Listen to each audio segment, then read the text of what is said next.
तो अभी मैं इस वीडियो को फिर से शूट कर रहा हूँ क्योंकि पिछली वीडियो शूट करी ना उसमें साउंड ही नहीं आया, वीडियो तो बन गई थी। तो फिर से इस क्वेश्चन को करते हैं जल्दी से। तो क्वेश्चन हमारा क्या कौन सा एडिट कोड का 1287 क्वेश्चन है। और क्वेश्चन क्या बोलता है, एलिमेंट अपीयरिंग मोर देन 25% इन सॉर्टेड एरे। तो जो ऐसा एलिमेंट जो 25% से ज़्यादा अपीयर कर रहा है हमारे सॉर्टेड एरे में, उसको आपको क्या करना है, सिंपली प्रिंट करना है। तो जल्दी से प्रॉब्लम स्टेटमेंट जो है अपनी उसको रीड कर लेते हैं, प्रॉब्लम स्टेटमेंट को। ठीक है, तो हमारे प्रॉब्लम स्टेटमेंट क्या बोलती है कि given an integer array sorted in decreasing order and there is exactly one integer in the array that occurs more than 25% of the time and return that is integer. तो इस line में हमारे पास दो चीज़ें सबसे ज़्यादा इंपॉर्टेंट है। एक कि जो हमारी एरे है वो शॉर्टेड होगी, ठीक है, हमारी जो एरे होगी वो शॉर्टेड होगी। दूसरी चीज़ नोटिस करने की ये थी कि ओनली वन इंटीजर एग्जिस्ट करेगा हमारे एरे में जो कि 25% से ज़्यादा होगा। ठीक है, तो ओनली वन इंटीजर होगा जो कि 25% से ज़्यादा होगा, और जितने भी बाकी के इंटीजर्स होंगे उनकी फ्रीक्वेंसी जो होगी वो 25% से लेस या उसके इक्वल होगी। इतना हमारे पास इस क्वेश्चन में दिया हुआ है। ठीक है, और जैसे कि आप इस एग्जांपल को देख सकते हो, एग्जांपल में हमारे पास क्या क्या नंबर दे रखे हैं। 1 दे रखा है जिसकी फ्रीक्वेंसी 1 है, 2 दे रखा है जिसकी जो कितनी बार अपीयर हो रहा है, 2 बार अपीयर हो रहा है। हमारे पास 6 दे रखा है जिसकी फ्रीक्वेंसी कितनी है, 4 है। 7 दे रखा है जिसकी फ्रीक्वेंसी 1 है, और 10 दे रखा है जिसकी फ्रीक्वेंसी 10 है।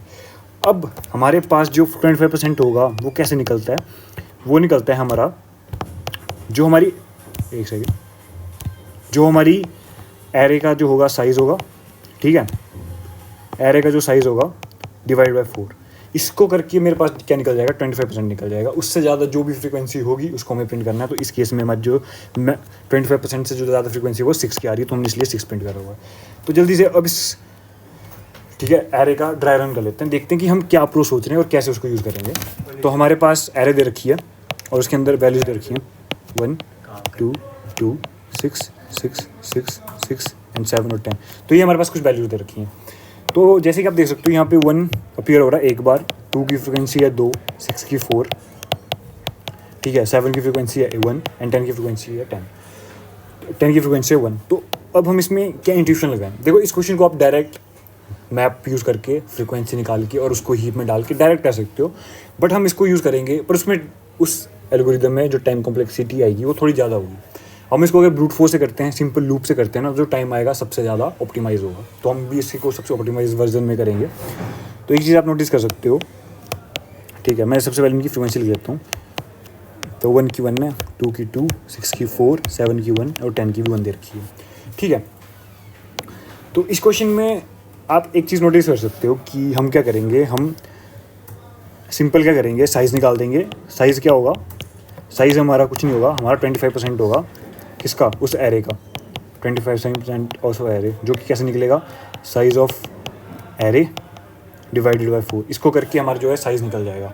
इस केस में हमारा जो है साइज़ कितना निकल रहा है, वो निकल रहा है एरे की लेंथ कितनी है 9 डिवाइड बाय 4, जो हम लेंगे 2, ठीक है, तो 2 निकल रहा है। तो इस एरे में ऐसा कोई नंबर जो कि जिसकी फ्रिक्वेंसी 2 से ज़्यादा है उसको हमें डायरेक्ट रिटर्न करना है। तो हम कैसे करेंगे अप्रोच, इसको हम क्या कर लेंगे, एक लूप लगाएंगे और आई हम पॉइंट कर देंगे अपने फर्स्ट इंडेक्स को। फिर हम क्या करेंगे, एक वेरिएबल ले लेंगे काउंट, जिसकी वैल्यू होगी हमारे पास स्टार्टिंग से ही 1, ठीक है, इतना हमें काम करना है। फिर हम क्या करेंगे, अपनी ith वैल्यू को कंपेयर करेंगे अपनी i-1 वैल्यू से, क्या वो सेम है। अगर सेम है तो अपने काउंट को +1 कर दो, अगर सेम नहीं है तो अपनी काउंट की वैल्यू को रीसेट कर दो 1 को। इतना काम मेरे को करना है और इस पूरे लूप को चलते रहना है। तो देखो क्या होगा, अभी आई मेरा 1 फर्स्ट इंडेक्स को पॉइंट कर रहा है और काउंट है 1। फिर ये कंपेयर करेगा क्या इसकी वैल्यू इससे इक्वल है, इस केस में तो नहीं है, तो तुम क्या करो, काउंट की वैल्यू को 1 कर दो और अपने आई को आगे बढ़ा दो। ठीक है, तो मैंने अपने आई को आगे बढ़ा दिया। अब फिर से चेक होगा क्या मेरी ith वैल्यू i-1 की इक्वल है, हाँ इस केस में इक्वल है, तो अपने आई को क्या कर दो, +1 कर दो। तो मैंने +1 कर दिया, तो आई काउंट की वैल्यू होगी 2, ठीक है। और फिर मैं आई को कर दूंगा एक इंडेक्स आगे, अब होगी इसकी वैल्यू 6।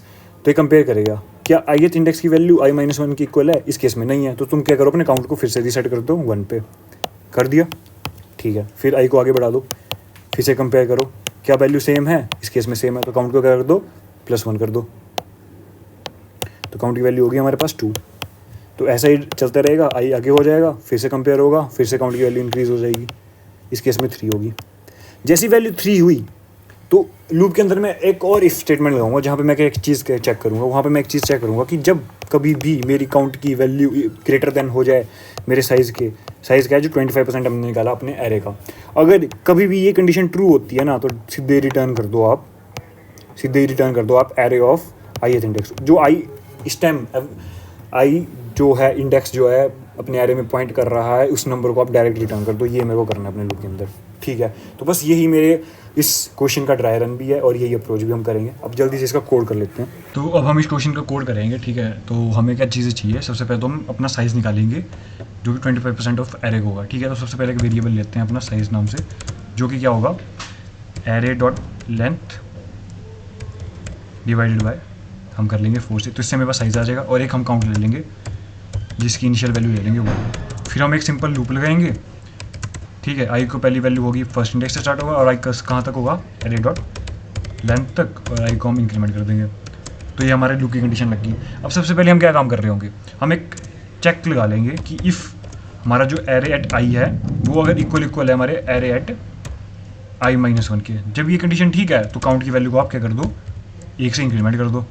अगर ये स्टेटमेंट फॉल्स है तो तुम अपने काउंट को 1 कर दो, ठीक है। जब मैंने ये करा तो ये लूप मेरा ऐसा चलते रहेगा। और एक और कंडीशन लगाऊंगा मैं कि इफ़ अगर मेरा जो है काउंट जो है वो ग्रेटर देन हो जाता है मेरे साइज़ के, तो तुम सिंपली रिटर्न कर दो, यहाँ पे सिंपली रिटर्न कर दो अपना एरे एट आई।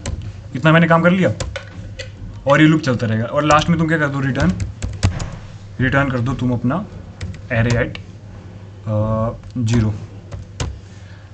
मैं ये भी कर सकता हूँ और इसमें एक और चीज़ कर सकता हूँ मैं कि एक वेरिएबल बना दिया मैंने p नाम का जिसकी इनिशियल वैल्यू ले ली मैंने एरे एट 0।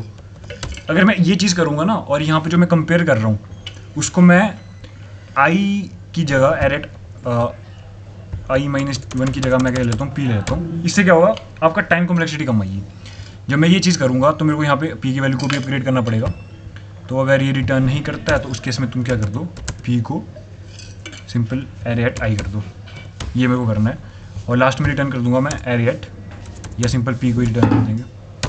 तो इसको ये हमारा कोड हो चुका है, ठीक है। हमने साइज़ भी ले लिया, हमने काउंट भी ले लिया और हमने लूप भी लगा दिया, उसके अंदर 2 चेक्स भी लगा दिए, ठीक है। अब इसको रन करके देखते हैं कि हमारा कोड चल रहा है कि नहीं चल रहा।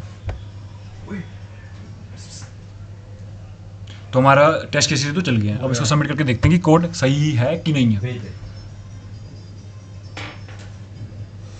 तो हमारा कोड सक्सेसफुल हो चुका है और आप देख सकते हो कि टाइम कॉम्प्लेक्सिटी क्या आ रही है 0 मिलीसेकंड। तो बस हमें यही अचीव भी करना था। इसी क्वेश्चन को आप क्या कर सकते हो हीप और हैश मैप भी कर सकते हो, बट वहाँ पे टाइम कॉम्प्लेक्सिटी ज़्यादा आ रही होगी, बस इतना ही फ़र्क है।